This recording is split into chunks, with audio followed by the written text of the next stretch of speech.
this is a great opportunity. I met Ed a couple years ago, maybe in Boston. Yep. Was it? So Tony. NSTA conference. Yeah, so Tony and I met you in the exhibit hall, and WeatherSTEM became a Globe partner at that point, or shortly afterwards. So we're really happy to have this opportunity to give you some time during a water cooler and explain what WeatherSTEM is and how it can be helpful for other Globe partners and Globe teachers across the country. And then Jeff has worked with WeatherSTEM for a while, and so it's great that he, as a teacher, is also going to talk to us about that. And I know that there were some problems like trying to get it in the data into the Globe website. So I think that these are all good things that that we should hear about, and I'm really excited for you to share that with us today. So if you could both introduce yourselves, and then I'll turn the floor over to you. I'm Ed Mansouri, and I've been a big admirer of the Globe program since I first learned about it, which was shortly after starting the WeatherSTEM program a few years ago.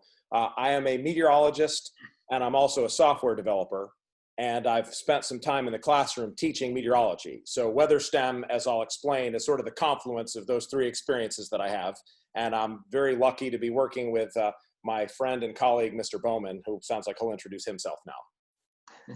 Hi everyone, Jeff Bouwman. I'm a middle school science teacher at Shumate Middle School, and I'm also an adjunct professor at the University of Michigan, Dearborn. NASA Solar System Ambassador, robotics coach, and proud husband and father to 3 awesome kids that are at home. And to be honest with you, they're ready to go back to school from what they keep telling me. So I was thinking about this before we got started. I think it was about 5 years ago, Mr. Mansouri, myself, and Dr. Dixon Butler were all in this big conversation to launch the very first WeatherSTEM station in the state of Michigan. And it happened, and I'm about 15 years into my career, and it's been one of the biggest project-based learning bangs I've ever seen. It's so meaningful, and we've done so many awesome things for our learning community, and we've got to share a lot of data with the Globe program. So today I get to talk to you about it from the teacher point of view, and answer whatever questions you may have. So it's an honor to be here with my good friend Mr. Mansouri and everybody else. So.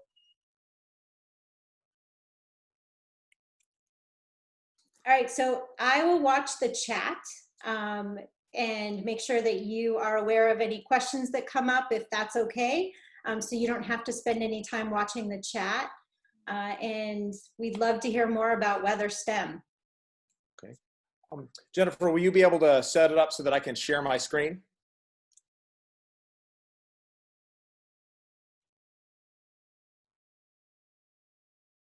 It looks like I am already set up as an administrator that can. Yes, you should be able to do that. Okay, all right. So Jen, can you confirm you can see my screen via the Zoom session? We can see it. That's Perfect. great. Okay, all right. I want to just, before I get into showing some things, and I'm not much of a PowerPoint person. I like jumping right into the live, we have a live weather data platform, so why spend time in a PowerPoint when you can actually dive right in and look at some real live data? I want to talk to you a little bit about how WeatherSTEM got started, so telling the story of how it got started will really help you understand what it is, where it is now, and where it's going. So as I mentioned in my intro, I am a meteorologist. I've wanted to be a meteorologist since I was 6 years old. That just was my thing. If you ask anyone who grew up with me, tell me something about Ed Mansouri, they'll say, oh, the weather guy. That was my passion from a very young age, and I went to undergraduate school at Penn State. I got my master's degree in meteorology at Florida State. And while I was working toward my doctorate in meteorology at Florida State University, I was given the opportunity to teach introductory meteorology. My research in graduate school was very computer programming intensive. I was pulling large amounts of data off. Some of the folks from the Goddard and Jet Propulsion Lab might remember a project called TRMM, the Tropical Rainfall Measuring Mission. Most of our Earth's rain falls in the tropics, so NASA and the Japanese Space Agency created a satellite to measure rainfall distribution from above. So I was one of the scientists on that project, and that constituted the thesis of my master's degree. So I was doing a lot of coding. And meanwhile, I had this assignment to teach introductory meteorology. So I said, well, why don't I just write some software to help automate my tests and automate my quizzes and all that sort of thing. So I ended up starting an online learning software company that I ran for about 15 or 16 years here in the state of Florida, where I'm based. I'm based in Tallahassee, obviously our state's capital. And that was my day job for many years. And one of the projects I'm very proud of is I designed the software. I wrote the software and designed the hardware for a project called the Florida Virtual School, which is the United States' largest state-funded, statewide virtual school. Well, as you might know, weather here in Florida is a really big deal. So during my experiences working in online education in the state of Florida, I was very shocked and, dare I say, appalled when I learned that the state of Florida did not offer a high school weather course. We had all these other great courses. We had astronomy and marine science and, of course, the physical sciences, but there wasn't a high school meteorology course. And that sort of bothered me to the point where I decided to do something about that.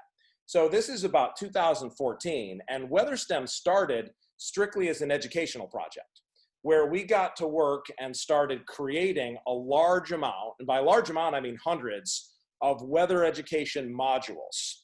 And in light of the current global COVID-19 pandemic, we have decided to make all of this content and curriculum free to the public indefinitely. At least through 2020, and we're probably going to extend it well beyond that to where I can comfortably say indefinitely. So if you get nothing else out of our talk today, you'll hopefully get an awareness of this great repository of free standards-based, and by standards I mean aligned with the federal Next Generation Science Standards, as well as a pretty heavy focus on Florida's Next Generation Sunshine State Standards. So at our website, there's just weatherstem.com, there's a link called Free Education Content. And it's pretty easy to find. It's pretty self-explanatory. And what happens is we go here and we see this long list of weather education modules from A to Z. Again, this was sort of the start of WeatherSTEM. We also created a full year meteorology course, okay, that covers topics in weather from A to Z, designed for high school students. The content can be scaled back so that it can be appropriate for middle school students. It also can be scaled up so it can be appropriate for general ed meteorology at the collegiate level. Okay.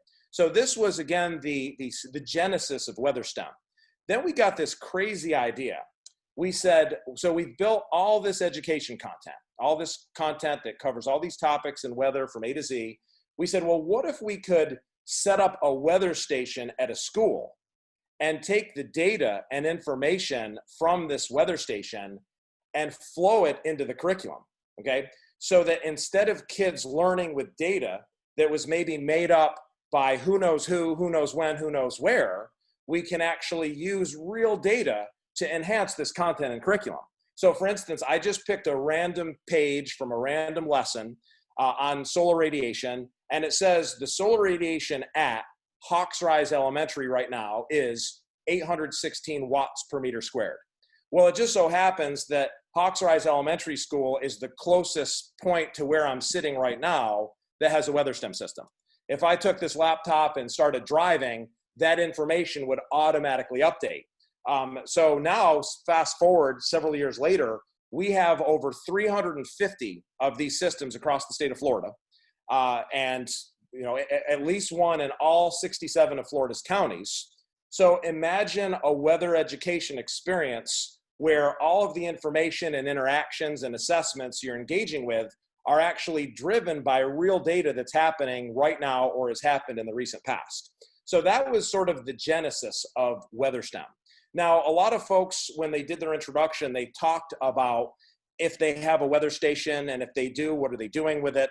I want to talk a little bit more specifically about WeatherSTEM, and I'm going to go to my good friend, Mr. Bouwman's WeatherSTEM system.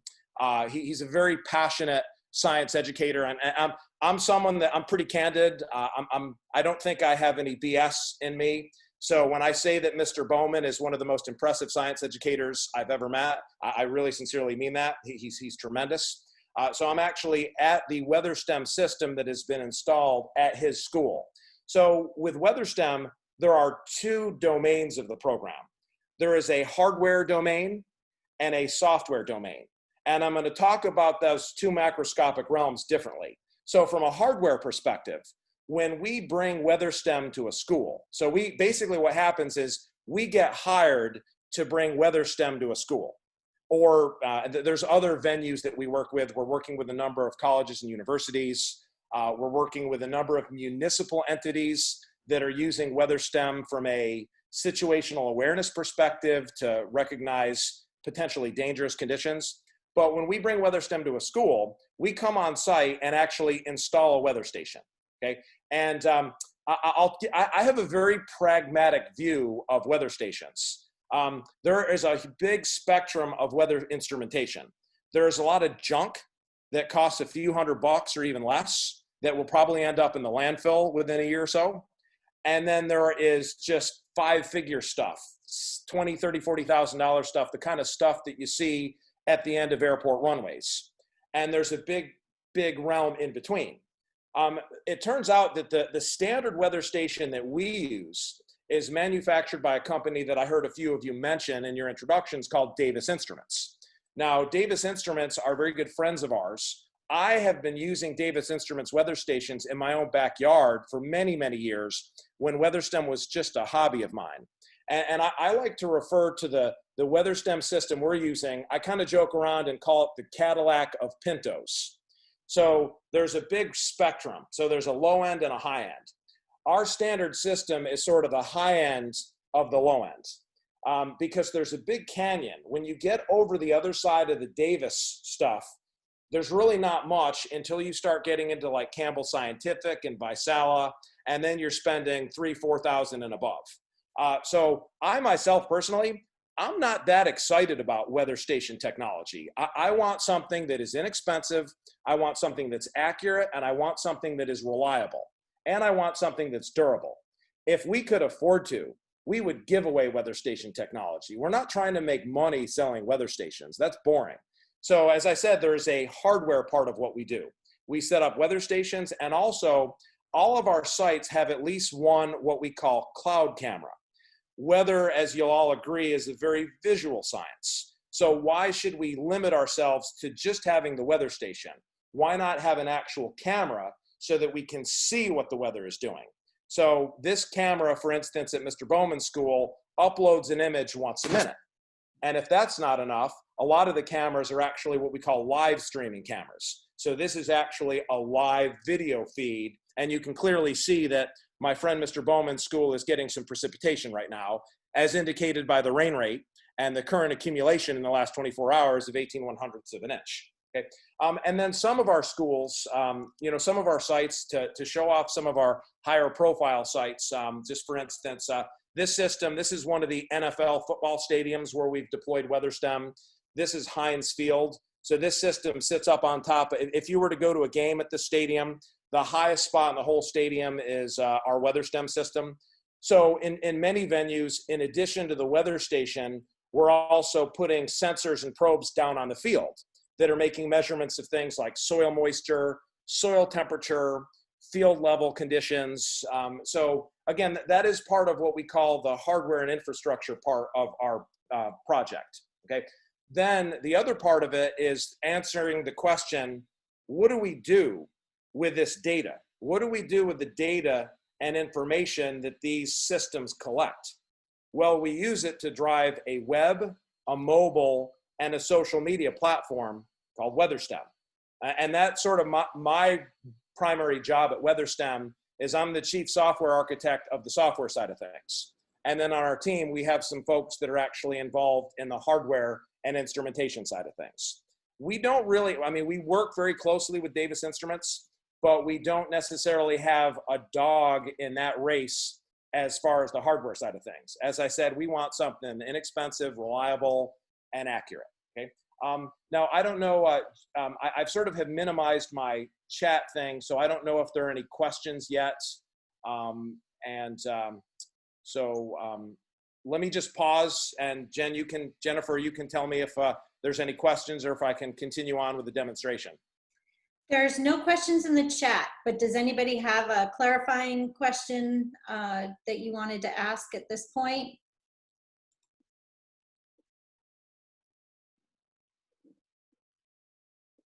Okay. All right. I'll just continue on. And so the way WeatherSTEM works is there's a couple different models. Every minute, we're capturing weather data and storing it permanently in the WeatherSTEM database. We're also storing the imagery. So every minute the camera takes a picture, we're storing that information perpetually. And then we do some pretty neat things with that. For instance, every night at midnight, we take all of the videos that were taken during the day and here's a programming term, we concatenate them into this MP4 time-lapse video. So this, for instance, is sort of a story of yesterday told in clouds from Mr. Bouwman's school. And as the movie plays, you see this graph down below. So we can see this interactive comparison between what was the weather doing visually from the camera. And Mr. Bouwman, it was a pretty boring day yesterday. Come on, these are just, we need some clouds and some convection here, just clear blue skies. So we see this intercomparison between what was the camera seeing versus what were the instruments measuring. Okay? Then also under data, now one of our missions from an educational standpoint at WeatherSTEM, as we discussed, we have a ton of free educational content. So clearly one of our missions is we want to build weather literacy. We think that all 50 states internationally, weather and climate are going to become an increasingly big and important topic affecting all of our lives, our children's lives, our grandchildren's lives, et cetera. So that's one of our missions. Another mission that we have educationally is what we term as data literacy. We think that no matter what field you go into, if you're a school-aged child right now, you are going to deal with a lot of data. If you're going to go into journalism or science or research or education or anything. So we think there's a real opportunity there. And to speak to that opportunity, we've created this data mining tool. And by the way, just so you know, everything that I'm showing you right now is free and open to the public. There's nothing that I've showed you yet that is behind a password protected screen. It's all free and open to the public. So I can come in here to the data mining tool, and what it's going to show me is it's going to show me a list of all of the sensors that are connected to this weather station and what property do they measure, what are the standard units of measurement that we're marking this data with, and what's the current instrumentation reading. So if I want to study a weather instrument, I can click on it. So if I want to take a look at the rain rate, okay, which I know is very important to your purposes there, you're very big into precipitation. I heard someone mention the CoCoRaHS initiative. So if I want to look at the rain rate and then also look at the temperature, I simply click on those probes and it'll turn those rows blue. Then down below, I can click this interface and it'll open up these two calendars. So I can articulate a from and a to time range. So I want to see what the weather was like during the week of June 7th. I'll just choose that. So from June 7th at 3:34 p.m. until June 14th at 3:34 p.m., I want to see a graphical chart demonstrating those two quantities. So I press submit, and within a couple of seconds, it's going to create for me this multivariate graph. And as we can see, according to the legend, the gold plot indicates rain rate that was observed. It looks like we had a pretty good little burst of precipitation there at 6:09 on the 10th. And then the diurnal curve we clearly see is the temperature readings. Now I can right click on this and download it, which then creates a PNG image on the fly that I could maybe drag into an email or put into a Word document. The interface of this is sort of like Google Maps, where I can zoom in, zoom out, and sort of change the view of it. If I click on a data point, so I'm interested in seeing what did things look like at that moment when we had that heavy rain rate. Well, this will show me what did the cameras that are on site see at that point in time. Okay, and so one thing that's pretty neat about WeatherSTEM is this interface that I'm showing you is being used right now everywhere from elementary schools down in the Everglades where kids at the kindergarten, elementary school level are getting their very first introduction to data, all the way up through places like the University of Miami's Rosenstiel School of Marine and Atmospheric Science, where I know of a number of PhD researchers that are using the same interface to help supplement some of their data needs for some of the research that they're leading. So that's something that we're pretty proud of. There's a number of, I could lead a whole water cooler session on nothing but this data mining tool. You can add other stations. So if I wanted to suppose look at Mr. Bouwman's school and compare it to what the conditions were, say down here in Florida, let me take a look at Walton County, Florida, which is in the Panhandle. I'll look at Freeport High School for the heck of it. So let me see the difference in temperature between Mr. Bouwman's school and that school down here in Florida during that same time period in the month of June. Press submit, and within a couple of moments, it is going to create that plot for me so that I can clearly see. And as you can see from the legend, the gold is Mr. Bouwman's school, the blue is that school down here in the Florida Panhandle. And then again, I can click on the data points, and there's the image from down here in sunny Florida. And as you can see, interestingly, there were some time periods in that realm where we actually had higher temperature readings up at Mr. Bouwman's place than we did down here in Florida, okay? Another thing that I want to mention, because like I said, I want to be efficient and move on from topic to topic.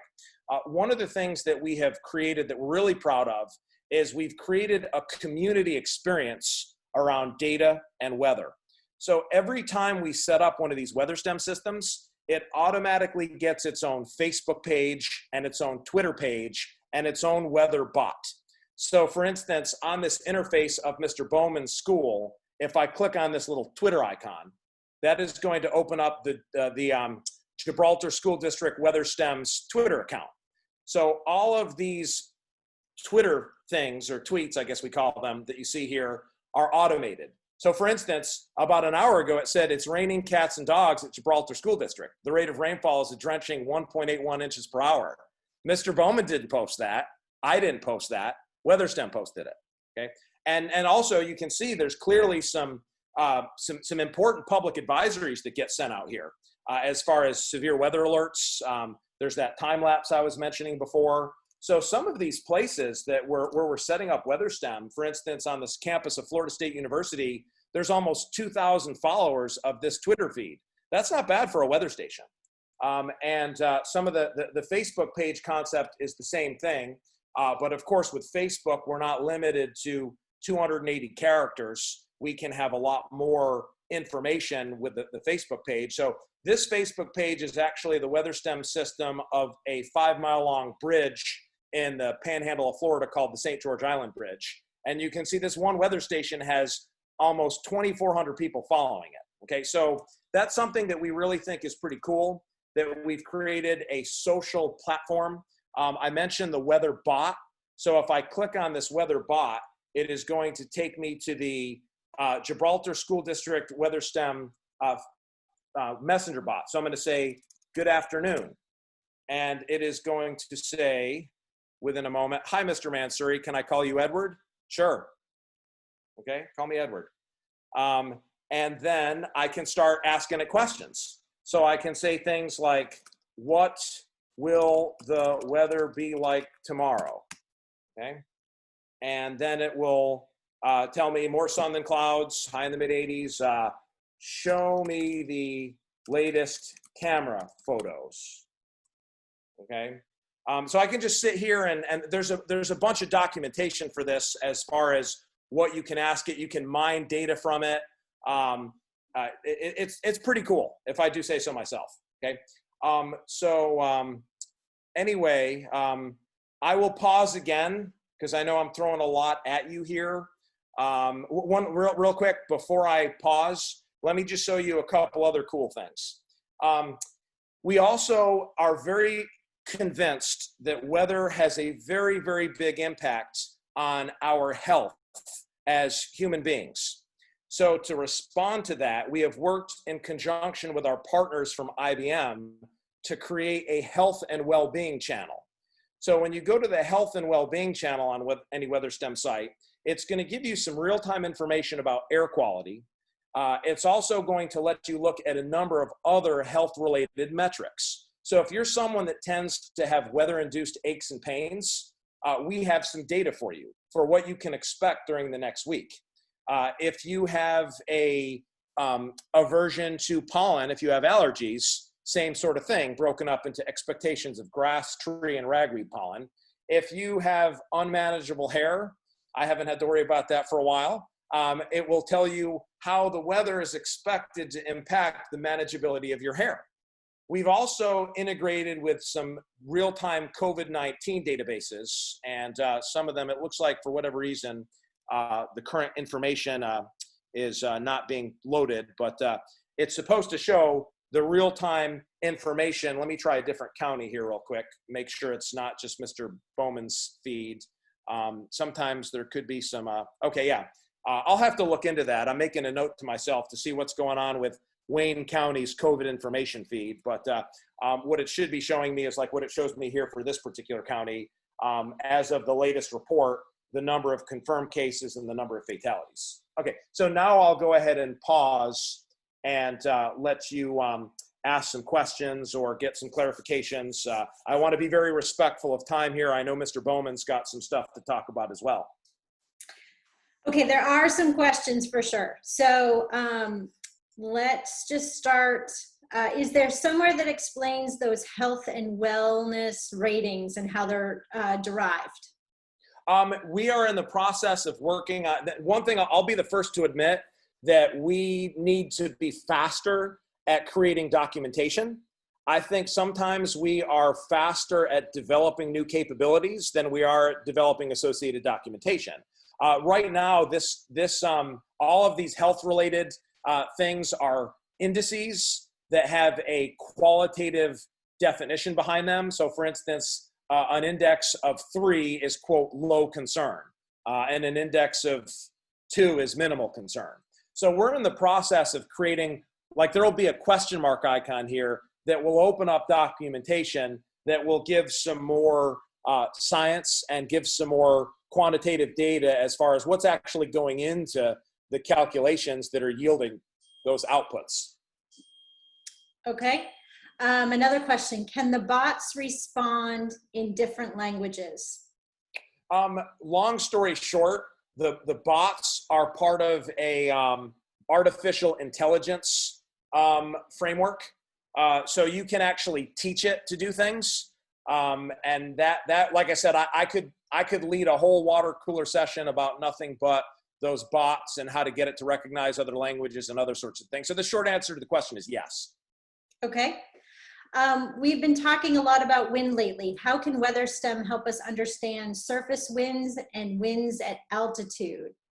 Yeah, okay, so that question I'll answer. This is kind of cool. One of our NFL football stadiums where we have WeatherSTEM is TIAA Bank Field, which is where the Jacksonville Jaguars play. So if you look, we actually did this TIAA Bank wind field study.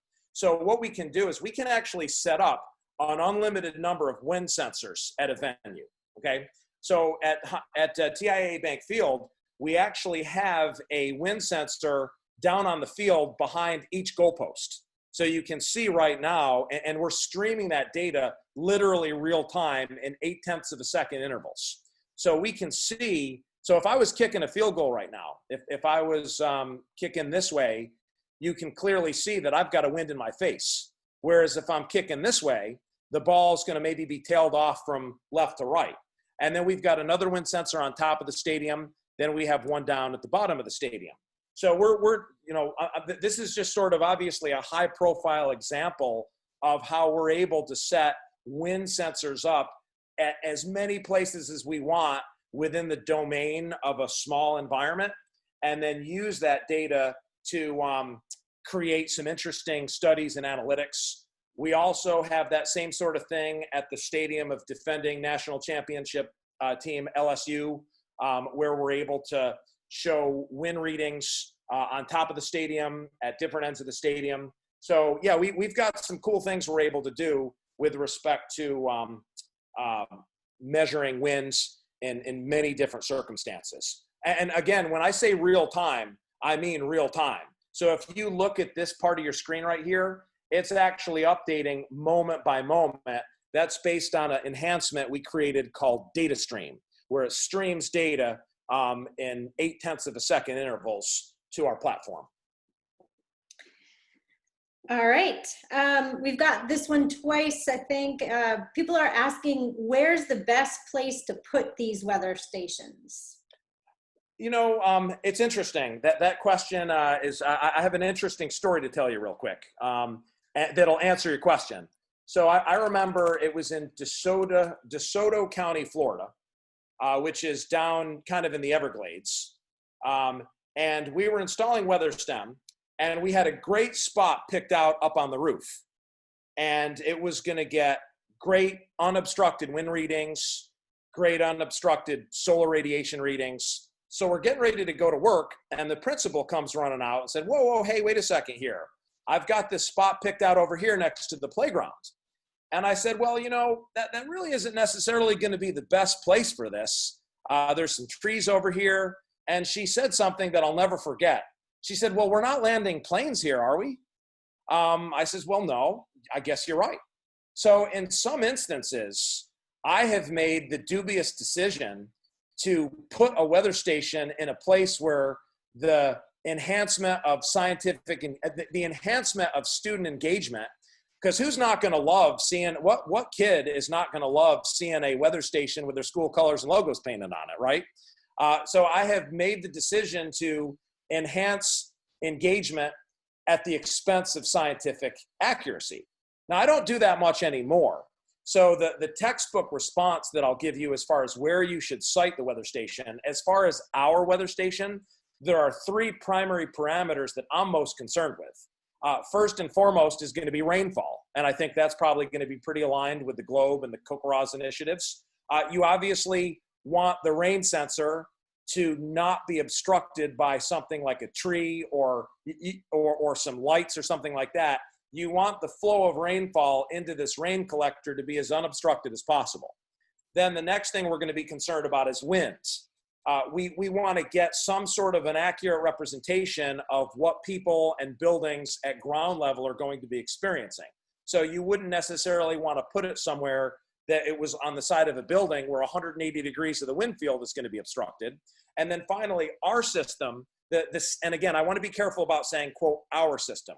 The standard system that we use happens to have a radiometer that has the ability to measure incoming global solar irradiance. So you wouldn't want it to be somewhere where it was going to be in the cast of a shadow for significant periods of the day. But then beyond that, now I'll tell you, most all of our weather stations going forward now are solar powered and cellular.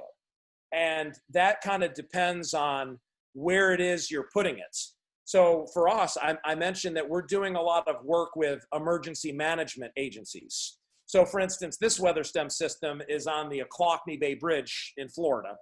And if a group is using the system to monitor severe weather and it's connected to land-based power and internet, that kind of creates a problem, because when the weather gets severe, what's the first thing that's going to buckle? Your power and internet. And then there goes your weather station's ability to monitor that stuff. So pretty much all of our new systems are solar powered and cellular. Now that comes at more expense that a lot of budgets just don't have. So then when it comes back to putting this at a school or putting this at a college or something like that, and you're somehow, need to consider where's the closest power connection, where's the closest internet connection, then you sort of have this give and take. And I look at the siting of a weather station as somewhat of a balance between idealism and practicality. Well, ideally we want to put it here, but if we do that, we have to run 400 feet of cable. So we have to put it over here where maybe it's a little closer to this tree than we'd like. So but those three parameters, unobstructed rain, unobstructed wind, and unobstructed solar radiation, are the three primary things that I'm looking for when deciding where to site a weather station. And then for us, we've sort of created this, unexpected marketing thing where just another very quick story, just real quick. I remember the University of North Carolina in Chapel Hill. When we came to install WeatherSTEM at their football stadium, the original instructions were, we don't care where the weather station goes as long as no one can see it. It needs to be completely out of view. But then when we came to the stadium and they saw this beautifully painted Carolina blue weather station, they're like, well, heck, we want it to be where everyone can see it. So again, I could probably lead a water cooler session on where to put the dang weather station, but those three parameters, I'll stop at that. wind, radiation, and rain. All right, we have a couple more, but I do want to make sure we hear from Jeff as a teacher, if that's okay. So. Oh yeah, no, I want to defer to him. I don't want to take any more of his time. So Jeff has probably been monitoring the chat as well. So you can maybe take over some of the places or some of the questions that you might have looked at and said, oh, I could answer that one in a little more detail as a teacher. Sure. And you know, my portion today is I get to share out how I use it. And you know, Mr. Mansouri did a great job showing, you know, the wonderful things that WeatherSTEM is fully capable of doing. You know, having that real world data right there at your students' fingertips, and having it in a manner where they can jump in and explore based on what they want to find is so meaningful and powerful. It's not a step by step. It's kind of this big website that when kids get curious, they can go in and they can start looking. So when David Bidlowski posts a question about, you know, what's going on with the winds, you know, that kid can go look at the wind. Some kids can go check out the rain. The daily cloud videos are just amazing. They love those. And another thing too is that what I found is with WeatherSTEM, it's not just the kids, it's the parents too. And I got to have a conversation with Dr. Butler the other day, and one of the biggest things is you're teaching your learning community. This spreads beyond just the classroom, and that's all done with social media, Facebook, Twitter, and all of these awesome videos that get generated every day, and then they're shared out to YouTube. Now, before I share my screen, one of the things I want to just be upfront about is that when it comes to teaching weather, that is one of the hardest topics for middle school science teacher to teach is weather. It's very difficult, and sixth grade students often have a difficult time catching on with it. And so having all of these awesome modules, real world data, it's amazing. So I think what I'm going to do here, Jen, if I hit share screen, I can put my stuff up, right? Okay. Sorry, Mr. Mansouri, I'm going to give you the boot here, bud. Oh, please, please. So there we go. So again, right here we have Gibraltar School District WeatherSTEM, and my students, when they come into my classroom at the beginning of every hour, I will catch them just exploring this website. They watch the videos, and right here, if I had enough time, I'd show you the ZAP map, but this is a real world ZAP map, and kids can go to the ZAP map and they can take on the role of meteorologists. So they can, you know, I'm going to show it. I don't care. Sorry, not sorry. So right now they can check out the ZAP map from around the world, and they can see things and they can explore, they can change filters. And this goes beyond the textbook, my friends. This is real world stuff, you know? And so when kids have this and they can, you know, when they can explore, then they start engaging in conversations with other students, and they're talking weather, they're learning weather, learning science by doing science. And so right here, they can switch that all up on the ZAP map. And then another thing I like to do too is right here, you have the 5-day forecast, and you can break it down by hour. And so this gets kids talking big picture, what's going to happen this week. And occasionally what I like to do is there's a little website, it's called Flipgrid, and I will have students go from our WeatherSTEM website right here, and they will give the 5-day forecast like Jim Cantori or Nicole Madden in Charlotte. You know, they take on the role of science, and they do the science. So that's another little thing I like to do. Now, when it comes to Globe, all right, first off, our station, it gets used by students to learn. Parents love watching the videos. The Gibraltar Police and Fire Departments check our station. It's their station. So the fire department, before they go out on call, they will actually take a look at our station. The city of Gibraltar has hosted this on their website. It's just, like I said, it's a thing that's just really blown up as this huge project-based learning thing, and it's been amazing. So we have that going for us, and our station also submits data to the Globe program. So my students can use it for their research, and students from around the world can use what's going on at Shumate Middle School for their research. And that's just, you know, a wealth of awesome data that can be used for the SRS or IVSS. So over the past couple of years, we've had a couple students that have actually used WeatherSTEM in their International Virtual Science Symposium projects. And I'm going to pull up a quick little presentation here, and my present button's over there. Here we go. So this is WeatherSTEM and Globe student research. Okay, so again, here's our weather station at Shumate Middle School, Carlson High School. We share the same campus right next to a wetland, Gibraltar, Michigan, by Lake Erie. And I gotta be honest, Mr. Mansouri loves our weather station in the wintertime because the Florida folks, they like watching snow. They laugh at us. I'm telling you, that's what they do. We make the Weather Channel when those snow videos come along. So, so I've got a couple examples of student research that utilize WeatherSTEM. So first off, a couple of years ago, actually in 2019, we have Nick, Addie, and Chloe, and they did a little research study for the IVSS on surface and air temperature. And what they wanted to do was see if air temp had any influence on surface temperature. So they were working with Dr. Kevin Tchaikovsky. They had their IRTs, and kids love using IRTs for research. Who doesn't like playing with lasers? I mean, it's awesome, right? So they went outside and they took measurements at 3 different spots daily. And then they pulled all their data right from WeatherSTEM, right off the data mining page. And so, like Mr. Mansouri showed you, they went to data mining, they went in, they found the fields that they had wanted, selected it, selected the dates. Dates had to match up with their data. If they had extra dates, they had to throw it out. They had to make it all work. They were working like scientists. It was awesome. And then they started making their own data tables using Google Sheets. And what happened then was they started kicking out their own graphs.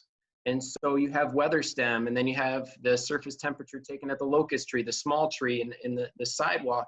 And one of the students in this group was in 8th grade. The other 2 were in 6th grade, and they made this all on their own. All I had to do was coach them, you know, maybe reel them in a little bit, give them some ideas, help them with their graphs. But it was so cool to see how they put everything together using the data mining right off WeatherSTEM and then combined it with their own data. Now, what's awesome is WeatherSTEM has been on our campus for a while, so we have a pretty good data set going. So what they did was they took surface temperature data from Globe students from the year before, and then they data mined a whole year's worth of air temperature data from 2017, 2018, because they could dial it back and find that data, and they could put it all together. And so this was their comparison. So in Globe projects, you want the students' research, and then you want that comparison data too. So the kids were able to do this by going back in the data mining and then doing a data dig in the Globe database as well. So that was one really cool example. The next one, this was a very big one, and I'm sure Mr. Mansouri, he's had modules on this, mosquitoes, and Dorian Janney and the Mission Mosquito team. They've been doing a lot of research on mosquitoes, and so we had Olivia, Sophia, Bailey, and Mohammed. They wanted to find what were the ideal conditions for active mosquito season in the state of Michigan. So they partnered with Dorian Janney from NASA. And what they did was they put out mosquito traps. They looked for mosquitoes on campus. And then what they did was they found the dates for active mosquito season. And then they went into WeatherSTEM and they found, you know, what was the average humidity, precipitation, and temperature during active mosquito season. So they went through and they started doing all of this data mining. They made graphs. And again, this was all my students, and it was really cool to see their work. And there's Dorian with her mosquito. All right. So not only were we doing good for the community, big picture, my students also tag teamed with someone from NASA. And if that's not awesome, I quit. All right. It's so cool. So we really put everything to good use there. And then lastly, this is one that we just had in the IVSS, Blake and Brady, and their IVSS project was a weather station study. So they took WeatherSTEM in Gibraltar and they compared their data in Gibraltar to that of Groseal, Michigan at my house. I have a Davis station on my shed in the backyard. My wife thinks I'm a huge nerd. I don't care. But I have a weather station at home. and it's for the Aaron project. And the two guys, they took this this data, and they thought it was going to be cooler and we'd have more rain in Grosse Ile. So Shumate's here and I live right there, and they compared the station data, and they went in, they data mined it all out from WeatherSTEM, and then they grabbed the data from my my home station off the Globe database, and they just started making graphs, data tables, going to town.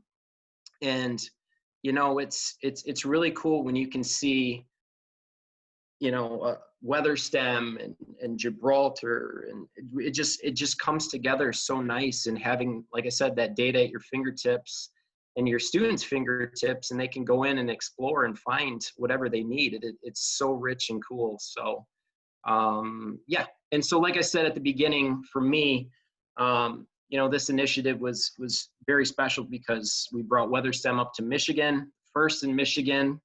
There's another one now, but we were the first. So Gibraltar School District, we loved it. And then getting her with Dr. Butler and Lacey's to make this all happen for the last 5 years, it's been a really, really cool thing. So you learn science by doing it, and having that real world data is really cool. And the cloud video, ZapMap, and I could lead a whole water cooler on the awesomeness of this. So with that being said, I'm going to pause and I'm going to let some questions in if you have them. So.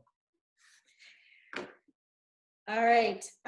We had, let's see, there's people dropping out now because of meetings that they have to run to, but there were two questions that one of them that I missed was, what product line is best for K through 12? So Jeff, what one do you have? Let me start there. Do you have a particular model that you would say is working the best for you? I believe we have, and Mr. Mansouri, help me if I'm mistaken here, I believe it's the varsity package. It's Davis, I forget the brand name, I'm sorry. We have the Davis, is it a View? It's a Vantage Pro 2 Plus. That's the one. Fan aspirated radiation shield. Again, you know, we're using there's this, even within the Davis product line, there's a spectrum. The entry level program station they have is called Vantage View, and then they have the quote high end is the Vantage Pro 2, and the Plus has the solar radiation. Now I'll tell you very quickly, anecdotally, we've had a lot of conversation. Just one example, a particular school district in Florida. I won't mention the name of the school district, but I'll tell you that we've worked with them since the beginning of our project. They've done a lot of good creative things with our educational stuff. And, you know, we've basically donated a weather station to them. They've never paid us anything. Recently, they purchased 6 weather stations for all of their high schools and middle schools. And 100% of the money came from their athletics budget. So when it came to finding resources for the science education and curriculum side of things, there was no resources to be found. When it came to a technology to help protect student athletes from excessive heat and lightning, the money was found. So we think from our perspective, it's a matter of survival for us. We have to have an offering that goes above and beyond the educational value of what we're doing. We have to have something that can also resonate with folks in athletics and health and safety as well. So for that, we've created this, as Mr. Bouwman mentioned, a program called Varsity, which is sort of geared toward the folks in athletics that are going to be interested in safety, but it has a just as much value from an education and data perspective as well.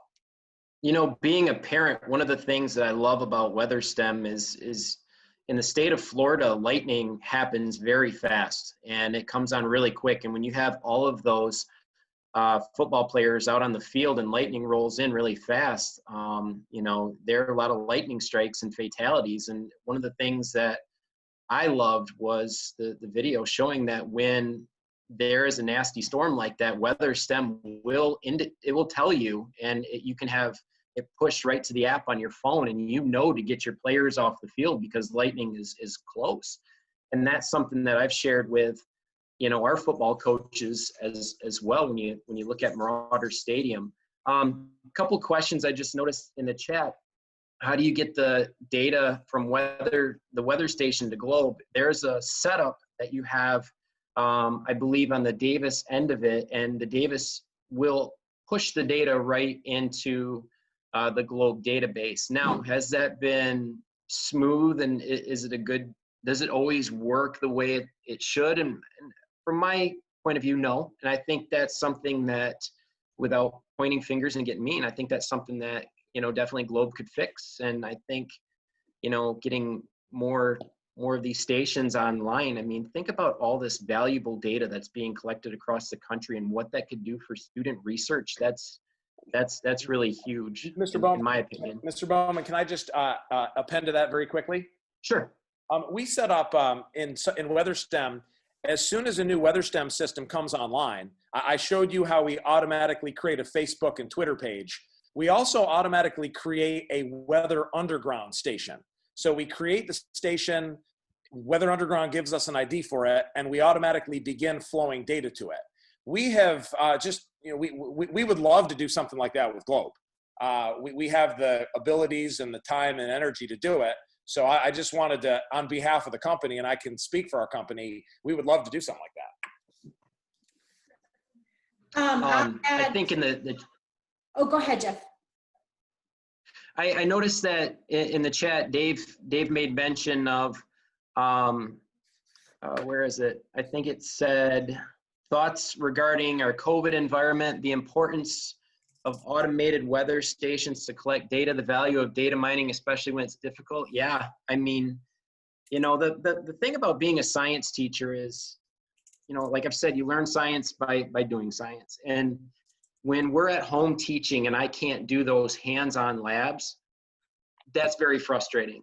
However, when it comes to weather, and even though my hands are off, the amazingness of WeatherSTEM is still there, and that's not taken away, So like the really cool car unit I do during the physical science unit that I couldn't do because of COVID-19, not cool, all right? I lost that awesome lab, but I did not lose, that impact of WeatherSTEM when the kids were home, because I could just guide them right to that weather station via Google Classroom, which was my LMS, my learning management system, and they could explore that way. So I guess, that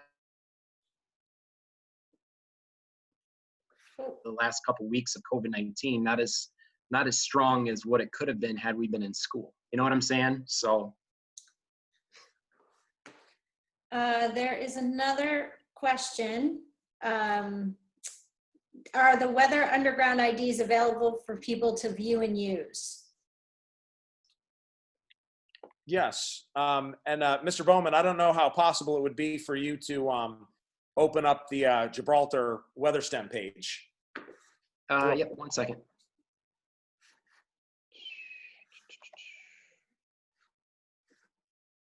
There we go. Okay, if you scroll down a bit. Oh, I'm sorry, my computer's running a little slow. I got a lot going on.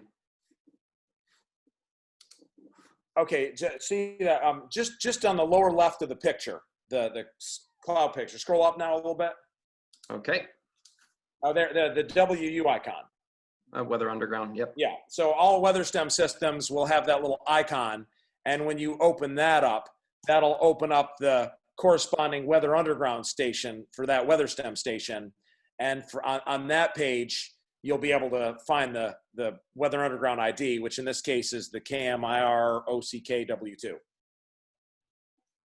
That also links up with the Davis Links app. I believe it's an app that you can drop right on your smartphone, and you can see this right from your phone. So I've got that on mine. I really like that. So, yep. Any other questions? Beyond having the students looking at the site and videos, do you have activities that you could share for how you help students make meaning of the data, or do you use the SRS and IVSS projects to drive the students' inquiries? With All right, to answer that question, I have a really unique setup. I teach 6th grade science, and my Globe students meet with me daily during advisory for 25 minutes. All right, so when I use WeatherSTEM with 6th grade, everybody gets it. We go through the modules. I create questions. I use Mr. Mansouri's questions. I have them data mine, and you know, it's really based on whatever it is we're trying to accomplish by standard. The SRS and the IVSS project, those projects, students come up with their hypothesis, they come up with their own research, and my job with them is merely to coach. That's it, and it's really kind of an advanced science with my Globe advisory, and you know, I let them pick their topics, pick their groups. And usually we wind up having 9 projects ready for the IVSS every spring. So if you're in my Globe advisory class, number 1, you have to apply and you have to tell me why citizen science is important. And then after that, you have to work like crazy in advisory. You have to work with your teammates. You have to respond in our Google Classroom, and you have to do your extra homework, I guess, at home, because during your advisory period, you're doing science, or as they say, getting science done in my classroom. So. All right. And it was called WeatherLink. Thanks, Dave.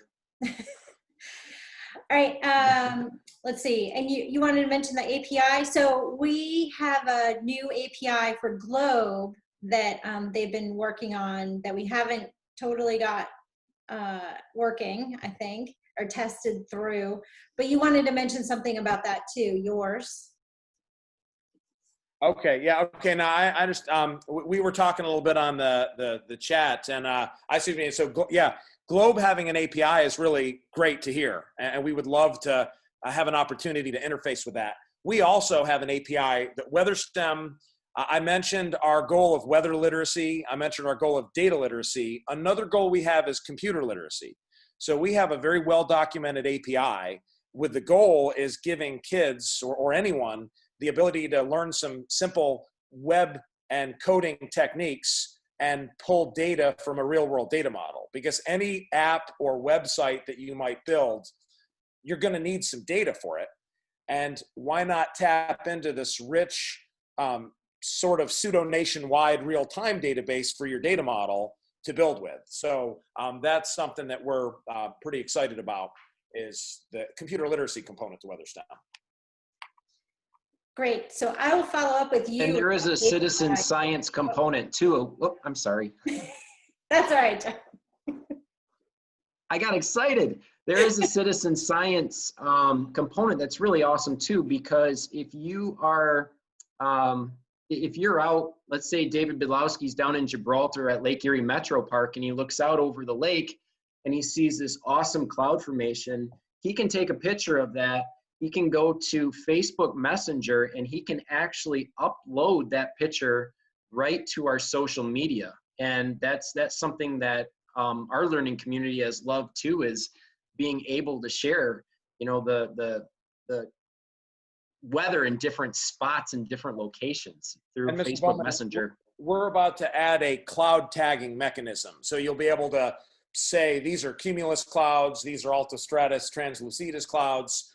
You know, our architecture at WeatherSTEM, the computer geeks will appreciate this, and the math geeks like myself, our architecture is called cloud squared, because it is a cloud of clouds, or cloud, hence cloud squared. So that's the name of our architecture for our rapidly expanding environmental, meteorological, and agricultural data model. And are those going to be manually tagged, like just if people tag them, or are you running sort of some sort of image processing to try to tag the clouds? In the short term, it's going to be manual, but something that I have myself, I've done a lot of work on image analysis. That's sort of my holy grail, is some code that will detect cloud formations, not just based on visual data, but we have access to all this upper air and weather data. So we could sort of deduce that, well, stratocumulus clouds are going to form in certain kind of conditions. So this picture probably has stratocumulus clouds in it. So that's going to be a fun part of our project. I'm really excited about launching that. NASA Langley, the NASA Langley Globe Clouds team had an intern a couple of years ago who was doing some work on characterizing the images at cloud, I think cloud type. She may have also done some cloud cover calculations, but she was working on some machine learning and AI stuff for that. I think unfortunately she, you know, was an intern, and so it was kind of a short-term project, and I'm not sure, I don't know that it got to a certain point and then she left, but. I'll mention that health data that I showed you, like the frizzy hair and that sort of thing, all of that is running on IBM's Watson platform. Okay. Which of course is sort of IBM's next generation pseudo artificial intelligence framework. So a lot of people don't realize this, but IBM is a very big player in the weather business these days. They actually bought, Weather Underground is being shut down. Weather Underground is actually owned by IBM, and IBM is unfortunately killing that project. You know, they're more focused on business to business with like power plants and airlines and airports. But the fact that a lot of the people that work for IBM Watson are actually meteorologists is really interesting for our dialogue. All right, it is 4:20. When they get bored, they can play chess. It's 4:20. We're way over, but I think we're gonna need a WeatherSTEM 2.0 water cooler, because there is some great stuff, and just the things that you showed us, the learning modules. I am so intrigued and blown away, and I am totally gonna look into those. I love how you're pulling the data direct into those. I mean, that's super cool. Super cool. Well, I'd love to, anytime I'd love to return and participate in any more of these water coolers. I'm easy to get a hold of. My email is just ed@weatherstem.com. Anyone on here that, you know, has any questions or wants to chat, feel free to reach out to me. Great, and we've recorded this, so we'll have the recording up on the YouTube channel, and we also will include a lot of those contact information and the great websites, along with Jeff's and your things as well. So, and if you wanted to add any comments or direct links, once we have that posted, then you're welcome to do that as well. So, Cool. but thank you both. This has been really cool. I just did not even realize how many things you had on there. And resources, and we've been working hard. Yeah, We've been working hard. I looked through it and I'm like, oh, so the partner in Iowa needs to see this one. And the partner on mosquitoes, you know, we need to connect that into to the partners that are working with mosquitoes. So there's lots of stuff there. So thank you very much. Everyone have a great weekend. I enjoyed it. Thank you.